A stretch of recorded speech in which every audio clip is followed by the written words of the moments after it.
세상에는 수많은 향기가 있지만 사람의 향기만큼 오래 가고 또 여운이 남는 향기가 있을까요? 우리 지역의 문화예술인, 명사 또 삶의 이야기를 품고 계신 분들 만나보는 시간입니다. 사람의 향기. 대흥동 성당이 지난해 설립 100주년을 맞았고 올해 100주년 기념 희년을 보냈습니다. 그간의 일들을 돌아보면서 귀한 말씀 나눌 분 함께하고 계시죠. 대흥동 성당 박진홍 요셉 주임 신부님 모셨어요. 어서 오세요. 네, 안녕하세요. 네, 지난주에 얼떨결에 방송하시고 네, 두 번째 이 스튜디오 오시니까 또 오늘은 어떤 기분이신가요? 네, 얼떨결에 와서 또 얼떨결에 연장돼서 그냥 얼떨결에 하고 우리 매일매일의 삶이 좀 그렇지 않을까요? 네, 네, 그렇게 좀 위로를 드립니다. 지난 시간에 사실 성당 벽화 이야기 조금 그렇죠? 예. 어떻게 발견되게 됐고 예. 벽화가 막 10개이다가 뭐 8개로 없어지고 네, 8점을 지웠다가 8점 지웠다가 또 다시 또 그걸 찾고 이런 과정이 참 흥미로웠어요. 저는 힘들었습니다. 그러셨겠어요. 8점이 언제 어떻게 됐다는 그런 기록조차도 없었어요? 기록이 있긴 있었는데 잘못 기록이 돼 있었더라고요. 1985년도에 네. 사라졌다라고 기록이 돼 있어서 네. 그런 줄 알았었는데 네. 우연히 그냥 1985년도에 없어졌다고 하는 기록을 1980년도에 결혼을 한 비디오 테이프를 발견했는데 네. 그 안에 이미 신부 입장할 때 벽에 그림이 없는 거예요. 그래서 어떻게 된 건가 그래서 네. 찾기 시작해서 네. 이것저것 막 비교하고 뭐 그러면서 네. 겨우 이제 찾아낸 것이죠. 예식하셨던 홀베의 그 비디오가 큰 역할을 했네요. 네, 엄청나게 중요한 역할을 했습니다. 그게 네. 뭐 개인사의 문제가 아니군요. 네. 네. 사실 지난주 이 100년 된 우리 대흥동 성당의 이야기를 주임 신부님께 듣는 게 참 귀했었나 봐요. 유튜브의 조회수가 꽤 늘었어요. 대흥동 본당 신자들 아닌가요? 아마 대흥동 본당 신자뿐만 아니라 우리 지교자 성당에 대한 애정 있으신 분들이 많이 있으신 것 같습니다. 대흥동 성당에 그려졌던 벽화 자체가 앙드레 부통 신부님이신 거죠? 이분이 네. 어떤 분이셨다고요? 프랑스 베네딕토 수도의 네. 수사님이셨고요. 수사 네. 신부님이셨고 네.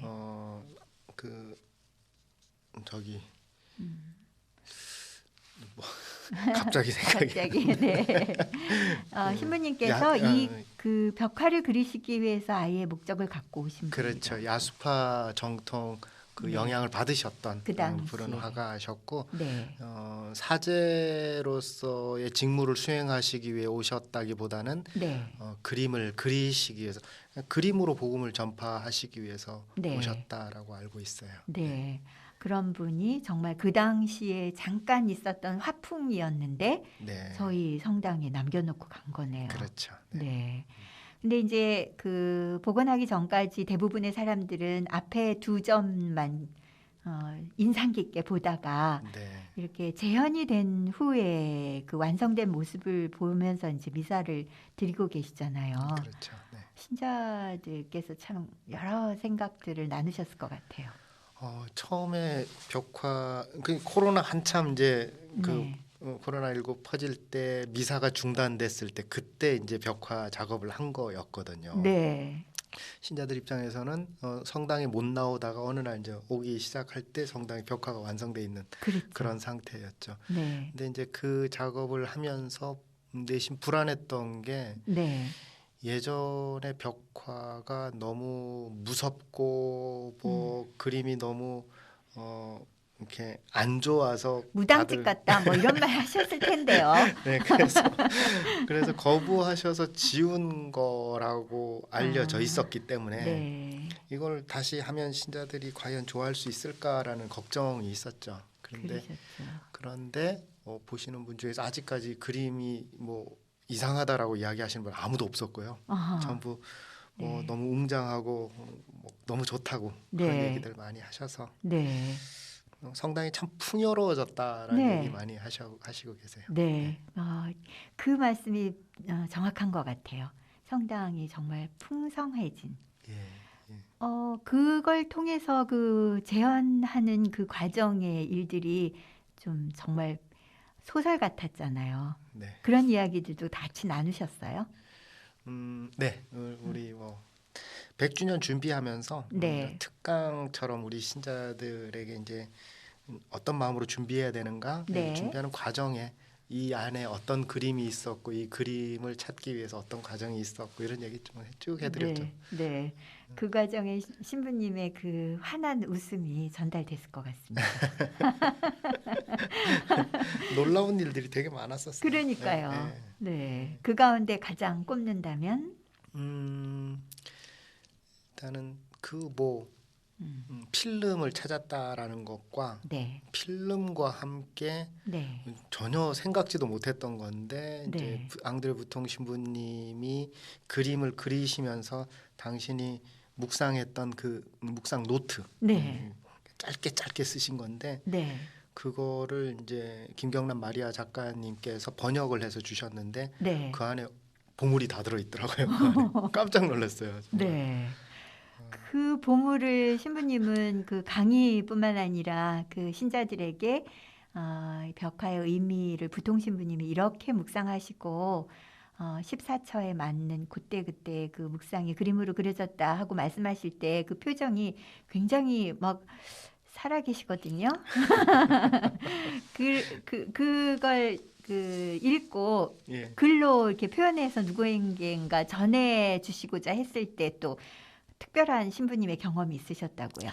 예, 저는 이제 그 벽화를 가지고 이제 우리 신자들한테 네. 이제 강의를 하려고 준비를 하던 과정에 네.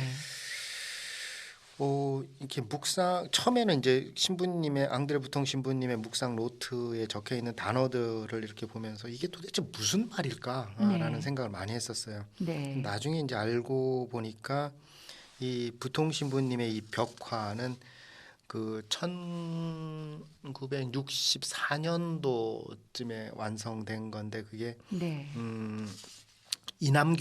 고 이남규 작가님의 네. 십자가의 길 14처 네. 이 부조로 돼 있는 이 작품을 앙드레 부통 신부님이 그 작품을 보시고 묵상을 하시면 십자가의 길을 묵상하시면서 네. 그 각 처마다 묵상의 결과를 그 위에다 그려 놓으신 것이었어요. 네. 그런데 얼핏 보면 그 십자가의 길 14처 각 처와 그림과 전혀 내용이 다른 것처럼 보이거든요. 네. 그래서 그런데 그 안에서 이제 그 묵상 노트에 적혀 있는 단어들을 유추해서 하나하나 보물찾기 하듯이 네. 찾아 들어가서 퍼즐을 맞춰 나가면서 굉장히 놀라운 이야기들을 만나게 된 거죠. 네. 그냥 보면 14처 내용하고 저 그림하고 무슨 의미가 있을까 하고 생각되는 부분이 참 많거든요.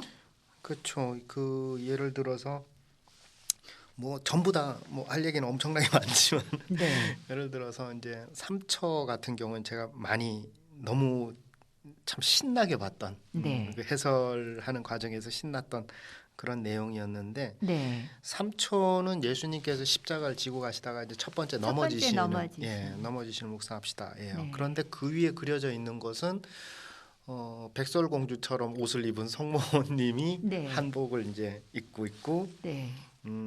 별이 큰 별이 있고 네. 아기 예수님 태어나는 장면 네. 이게 그려져 있어요. 네. 그래서 그렇네요. 예, 그래서 이거하고 예수님이 넘어지신 거하고 도대체 무슨 관계가 있나 이런 부분이었었는데요. 네. 이 부분에 대해서 그림을 해설을 이제 뭐 정확하게 앙드레 부통심이 해설을 정확하게 이렇게 쓰신 게 아니라 그때 느끼신 메모죠. 네. 메모의 단어들을 이제 짜집기를 해서 네. 찾아냈는데 부통 신부님께서는 별을 크게 강조를 하셨더라고요. 네, 그랬네요. 그러니까 부통 신부님이 하시고자 했던 얘기는 뭐냐면 예수님께서 넘어지시면서까지 짊어지고 가셨던 그 십자가가 대흥동 성당 신자 여러분에게는 그 십자가 여러분에게는 무엇이었습니까? 라는 질문을 하신 거예요. 네. 그러면서 별을 그리셨는데 별이라는 게 왜 우리가 마리스텔라라는 네. 성모님. 예, 네. 그렇죠. 성모님을 표현할 때 네. 바다의 별이라는 그렇죠. 네. 이야기죠.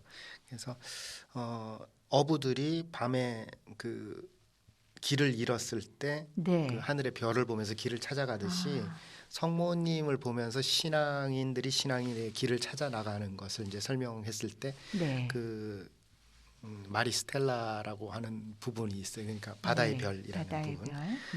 근데 이 메모 위에 그냥 마리스텔라가 적혀 있어요. 그래서 이게 도대체 뭔 소리지?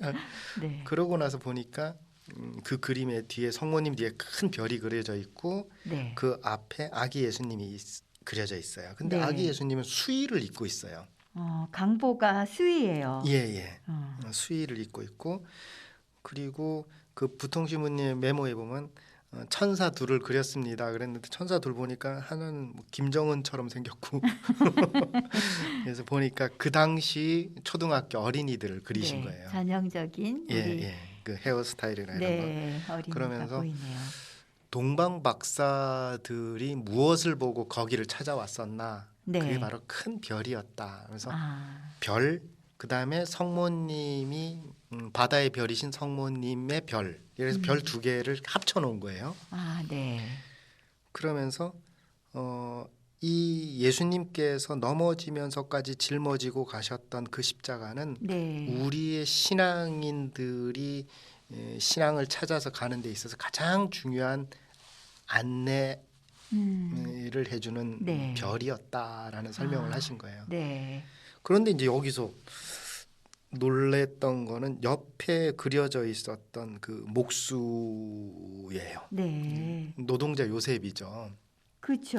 목수라면 뭐 우리 성모님과 함께 계셔야 할 요셉님이죠. 예, 그런데 네. 다른 그림은 다 채색을 아주 정확하게 해 놓으셨는데 요셉 성인을 그릴 때는 그리다 만 것처럼 네. 바탕만 이렇게 표시만 해놓고 네. 희미하게 그려 놓으셨어요. 맞아요. 왼쪽에. 예, 왜 네. 그리다 말았을까 그랬는데 그 부통신 메모에 그렇게 적혀 있는 거예요. 요셉 성인은 그런 분이셨지요. 이렇게 써놨어요.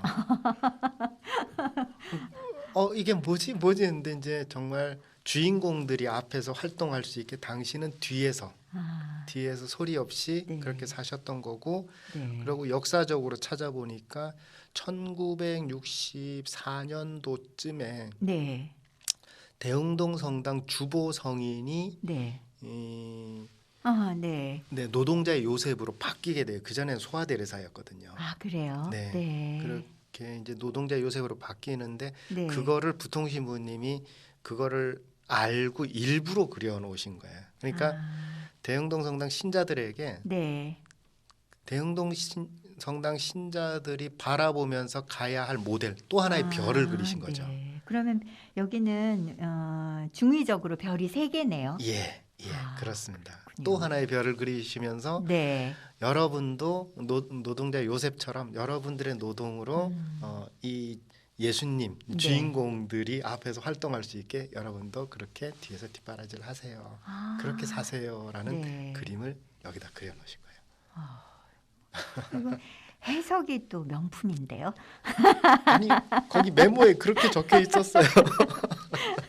신부님의 묵상을 통해서 저희가 듣는 이 귀가 참 즐겁습니다. 뭐 네. 재밌는 그림들이 네. 계속 이어져요. 이게 하나하나 찾을 때마다 네. 참 놀라웠었어요. 그 끊임이 없을 것 같아요. 이 벽화를 통해서 우리가 묵상할 수 있는 것들이. 네. 네. 신부님은 이 벽화가 다 완성됐을 때 이 묵상을 이제 하시면서 막 신들린 듯이 이렇게 진짜 내용을 정리하셨다면서요. 그때는 정말 저도 놀랐어요. 한 네. 3시간 안에 이 강의 원고를 다 썼는데 네. A4지 한 20장 되는 분량이었거든요. 근데 이 그림을 보고 그 메모를 보면서 동시에 이렇게 같이 보면서 하는데 네. 바로바로 이렇게 묵상이 나오는 거예요. 그러니까 예를 들어서 이제 이 사처, 네. 십자가의 길 사처 같은 경우는 십자가에서 성모님과 예수님이 만나심을 묵상합시다예요. 그렇죠. 네. 근데 그 위에 그려져 있는 거는 물고기가 그려져 있고 네. 뭐 사람이 예수님 앞에 무릎 꿇고 있고 이런 장면이거든요. 네. 근데 부통 신부님의 메모에는 뭐라고 적혀 있냐면 제자들이 잡은 물고기와 예수님의 그물에 걸린 제자들과 물고기이신 예수님 형제네 이렇게 적혀 있는 거예요. 이걸 가지고 어떻게 이걸 찾아내나. 네. 근데 생각나는 게 그 마태복음 12장 50절에 있는 네. 누가 내 형제요 누가 내 어머니냐 뭐 그 부분 네. 있잖아요. 네. 성모님 예수님을 찾아와 오셨을 때 밖에서 주님의 어머니가 밖에서 기다리십니다 할 때 누가 내 어머니고 형제들이냐 하면서 네. 하셨던 말씀 이제 하늘에 계신 내 아버지의 뜻을 실행하는 사람이 내 형제요 누이요 어머니다라고 이야기하시는 그 그러셨죠. 부분 있죠. 그때 예수님이 그 이야기를 하실 때 누구를 지칭하고 하신 얘기냐면 당신의 제자들이었어요. 그래서 이 이야기에 보면 네. 제자들 물고기를 잡고 있는 제자들 네. 그리고 네. 예수님 그물에 걸린 제자들은 예수님의 물고기였어요. 부통 신부님의 묵상 방법이에요. 네. 그리고 물고기이신 예수님이라고 이야기를 하는데 이게 뭘까 했더니 거기까진 잘 모르겠는데요. 익투스라는 걸 아세요 혹시?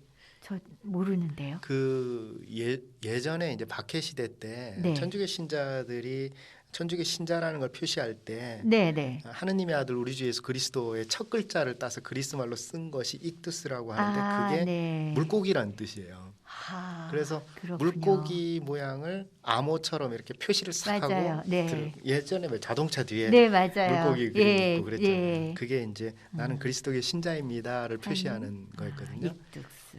그래서 예수님을 표시할 때 물고기를 그렸던 것이 있었는데 네. 부통 신부님이 거기에 착안을 그거를 하셨어요. 아주 다 가져오셨군요. 예, 그래서 부통 신부님이 바라본 시각에는 하느님 아버지의 그물 안에 모두가 같은 물고기들이 형제 자매로 있는 새로운 가족 개념이 있었던 거죠. 그러시네요. 네. 그거를 그려놓으시고 성모님과 예수님이 만나시는 이 장면을 묵상하시면서 네. 이 장면이 아마 예수님께서 십자가의 길을 가시는 과정에 가장 인간적으로 나약해질 수 있는 순간이 아니었을까. 그렇죠. 네. 그때 예수님 무엇으로 이겨내셨었나 이러면서 하느님 안에 네. 그 진짜 가족을 생각하신 것이 아닐까. 네. 그리고 누가 내 어머니고 내 형제들이냐 바로 하느님의 뜻을 따른 사람이 형제들이다. 네. 어머니요 형제들이다 하면서 그 길을 가시는 그 장면을 부통 신부님이 그리신 거였어요. 네. 사실 마테오 12장 이 부분에 복음을 읽을 때는 참 궁금한 게 많았거든요. 네. 근데 이 그림으로 더 완성이 되네요. 예수님의 생각, 하느님의 계획. 또 여기에 또 저희는 지금 벽화 이야기를 하고 있으니까 부통 신부님은 다 계획이 있으셨군요. 좀 뭐라 그럴까 이렇게 장난꾸러기 같은 그런 네. 부분이 좀 있으셨던 것 같아요. 네. 아마 직접 뵙지는 못했지만 네. 그러셨을 것 같아요. 네. 정말 또 그러신 부통 신부님도 또 뵙고 싶은 마음이 막 불쑥 일어나네요. 정말 신부님 해석을 통해서 또 부통 신부님이 어떤 분이었는가를 또 슬쩍 알게 되는 그런 시간이었어요. 아유, 왜 이렇게 시간이 빨리 가나요? 아마 이 말씀을 듣고 또 대흥동 성당에 오실 분들이 많이 계실 것 같은데요. 지금은 공사 중이죠? 네, 지금은 네. 그래서 언제쯤 아마 성탄 전에 마무리가 되는 걸로 네. 지금 계획 세우고 지금 열심히 하고 있습니다. 네, 대림 잘 보내시고 성탄 후에 이 신부님 말씀 잘 기억하셨다가 저희 유튜브로 또 방송 올려놓거든요. 그래서 들으시고 그 단편이지만 그 벽화가 갖는 우리 신앙에 대한 어떤 열정 이런 걸 다시 깨워보는 그런 시간 가졌으면 좋겠습니다. 네, 네. 그렇습니다. 신부님 오늘 3처, 4처 정도 이거 뭐 다 10처에 해당하는 사실 이남규라는 그 14처의 작가가 있었기 때문에 또 부통신부님의 묵상이 이루어졌고 그렇죠. 대흥동 성당은 정말 보물이네요. 보물이 많은 곳이네요. 예, 저희 예, 주교자 그렇습니다. 성당으로서의 참 새로운 자긍심, 자부심도 생깁니다. 네, 그러면 다음 주에 못다한 벽화 이야기 물론 뭐 또 시리즈로 해요? 그리고 또 한 달 정도 된 그 성당 종에 관련한 그 소리찾기 이야기를 네. 한번 이어보도록 하겠습니다. 오늘 나와주셔서 감사합니다. 감사합니다. 네. 네, 오늘 귀한 얘기 또 많이 들었습니다. 사람의 향기 대전 교구 주교자 성당인 대흥동 성당 박진홍 요셉 주임 신부님과 함께한 시간이었습니다.